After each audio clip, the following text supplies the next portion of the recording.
哇，眼阵间长大水来还爆水了，又有水车了，又有起价格，走没走得过？应该个个都来干。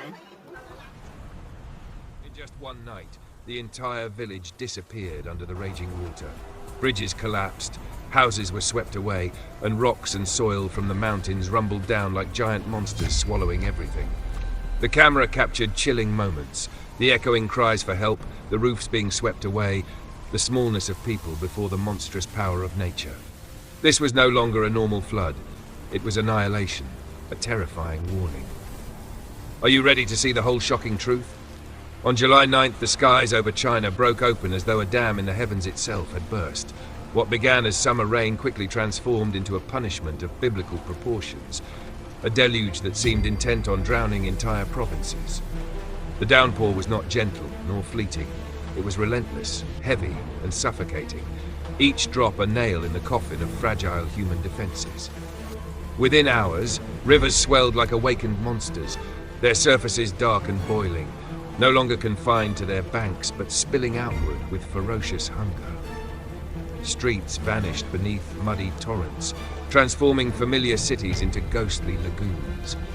Entire neighborhoods were swallowed whole, leaving only rooftops jutting out from the brown, churning waters like desperate cries for help. For the millions affected, it was as though the earth itself had conspired to erase their homes, their memories, their lives. The scale of submersion defied imagination. Cars disappeared first, vanishing beneath water that clawed up windshields, swallowing license plates, headlights and engines until only ripples remained. Then the water crept higher, overtaking doorsteps, consuming the first floors of houses and surging up to the second. Families who had once looked out from living room windows now climbed to rooftops, their homes transformed into sinking islands in an endless sea. The current was merciless. It carried furniture, market stalls, and entire shipping containers as though they were driftwood, scattering them across drowned intersections where traffic lights blinked uselessly under the water. The living world was suddenly indistinguishable from a graveyard of possessions. The human reaction was immediate and primal. Panic.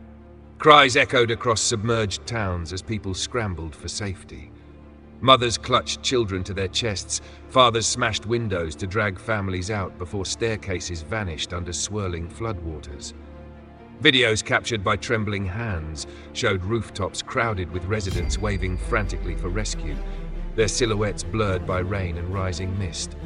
In some places, the only sounds were the roaring of water and the shrill blasts of emergency sirens, each one a spectral trumpet announcing the scale of destruction yet to come. Bridges, once proud symbols of connection, began to falter under the weight of the raging torrents. Concrete cracked, and steel twisted like bones snapping under invisible pressure. The earth beneath them trembled, and one after another, sections of these structures crumbled, plunging into the brown chaos below. To watch them fall was to witness not just engineering failing, but the collapse of certainty itself. The horrifying realization that nothing built by human hands could withstand the fury of the awakened flood. Night brought no reprieve. Power outages spread like shadows, plunging entire districts into blackness. Without electricity, homes that were not already submerged became tombs of silence. The darkness deepened the sense of dread. The floodwaters glistened faintly under flashes of lightning, as if the storm itself were mocking its victims, illuminating the ghostly expanse for only a moment before swallowing it again in pitch black. The land, once vibrant with life, had become a drowned world, a vast stage where fear reigned supreme. By dawn, millions were affected. What had begun as a storm was now a national calamity, the kind of disaster that carved its name into collective memory. The flood had awakened like a giant rising from centuries of slumber, and its message was clear. No dam, no city, no human hand could hold back the wrath of water once unleashed. And as the rivers roared onward, China stood at the edge of an apocalypse, bracing for horrors that had only just begun. If the flood's awakening was vast and apocalyptic, then Chongqing became its cruel stage.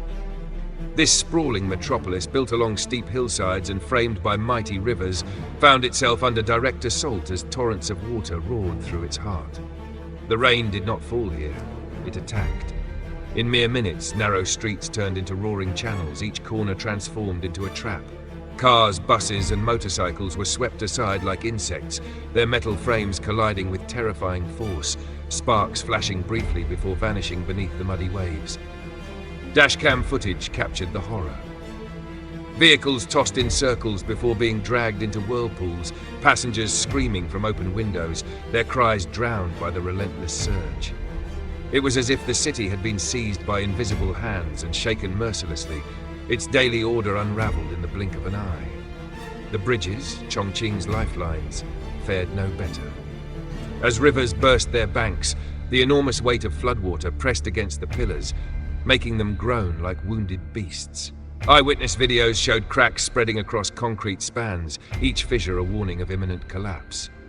Then came the inevitable. With a thunderous roar, sections of the bridge gave way, plunging into the torrent below. The sight was chilling. Steel and stone, creations that had stood for decades, swallowed in seconds by the wrath of nature. For residents, it was a haunting vision, a reminder that even the strongest human works were brittle against the endless persistence of water. The terror did not stop at the surface. Underground, where people had sought shelter, subway stations became watery tombs.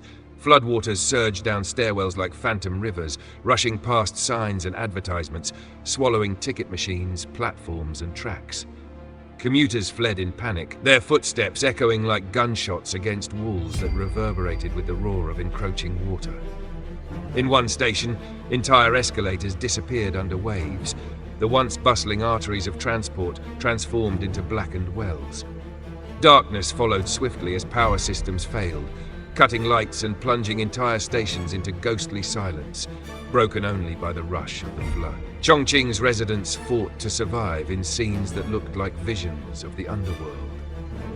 Families clung to ropes hastily tied between buildings, crossing torrents where roads had once been. Others scrambled to rooftops, their soaked figures illuminated only by emergency lights and the occasional flash of lightning. In some neighborhoods, power lines collapsed, sparking against the floodwater before vanishing into silence, leaving blocks of apartments shrouded in a darkness that felt suffocating. The city, one of China's proudest urban giants, now resembled a drowned labyrinth, haunted by the cries of its people and the echoes of collapsing structures. By nightfall, Chongqing was a vision of ghostly devastation. Roads were rivers, stations were wells, and bridges were ruins. The flood had carved itself into the heart of the city, leaving scars both physical and psychological. Survivors described the sound of water as inescapable, roaring in their ears, vibrating in their bones, filling their dreams with endless drowning. The terror of Chongqing was not only what the people saw, but what they felt. The overwhelming helplessness of standing against a force that could not be reasoned with, a force that sought not merely to destroy, but to erase.